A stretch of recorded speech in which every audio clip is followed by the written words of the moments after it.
भूख के एहसास को शेरो सुखन तक ले चलो,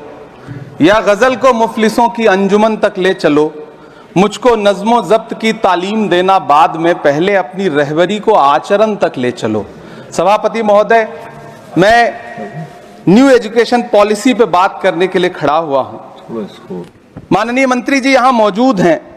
न्यू एजुकेशन पॉलिसी कहती है कि हमारा जोर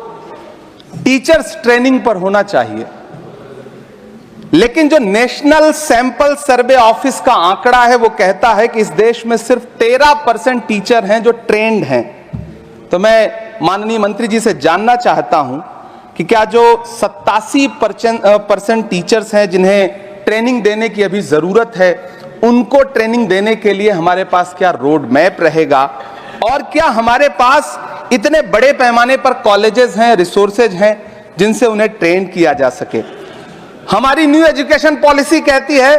कि टेक्नोलॉजी पे जोर दिया जाए, और टेक्नोलॉजी के सहारे पढ़ाई को हमने कोविड के दौरान देखा भी है कि किस तरह से बच्चों को टेक्नोलॉजी के सहारे पढ़ाया गया। लेकिन मैं माननीय मंत्री जी से पूछना चाहता हूं कि जब इस देश में 80 करोड़ लोग 5 किलो राशन पे गुजारा कर रहे हों, तो क्या उन परिवारों तक इंटरनेट, कंप्यूटर, लैपटॉप जैसी सुविधाएं पहुंचाने के लिए कोई रोड मैप है ताकि उनके बच्चों को शिक्षित किया जा सके? मैं एक बहुत महत्वपूर्ण बात और सभापति महोदय यहां कहना चाहता हूं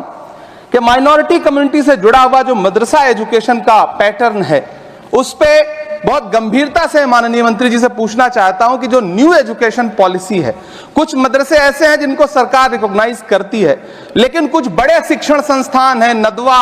और देवबंद जैसे, क्या न्यू एजुकेशन पॉलिसी के कॉन्टेस्ट में आपने इन बड़े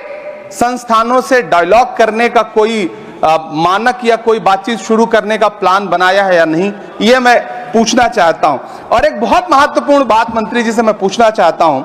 कि बहुत सारे माइनॉरिटी इंस्टीट्यूट थे जहां पर स्कॉलरशिप का प्रावधान था, लेकिन आपने मौलाना आजाद नेशनल फेलोशिप को एक झटके में बंद कर दिया। हजारों लाखों छात्र जो उस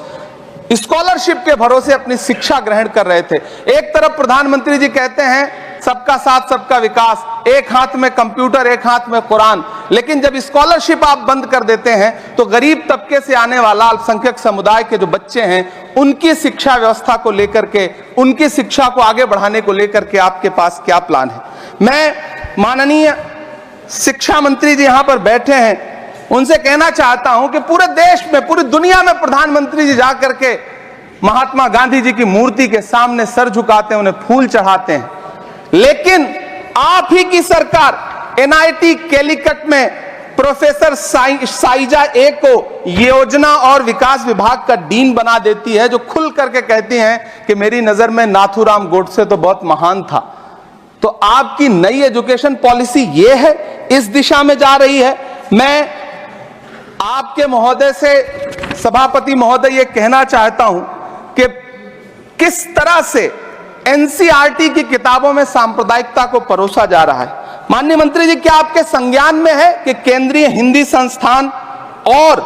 नीपा जैसे जो संस्थान हैं, उसमें अघोषित तौर पर यह कह दिया गया है कि देवनागरी में लिखते हुए जो नुक्ते लगाए जाते थे, जिनको यह कहा जाता है कि वो उर्दू से आते हैं, उनको अघोषित तौर पर रोक दिया है कि नई छपने वाली किसी भी किताब में नुक्ता नहीं लगाया जाएगा। एनसीईआरटी की किताबें छापने वाले, लिखने वाले कई लोगों से मेरी व्यक्तिगत बात हुई, उनका यह कहना था कि हमें ऊपर से आदेश है, हालांकि ऐसा कोई लिखित आदेश नहीं है। तो मैं आपसे जानना चाहता हूं कि यह नुक्ता हटा करके आप देवनागरी भाषा को मजबूत कर रहे हैं या उसे कर्कश और कमजोर बना रहे हैं?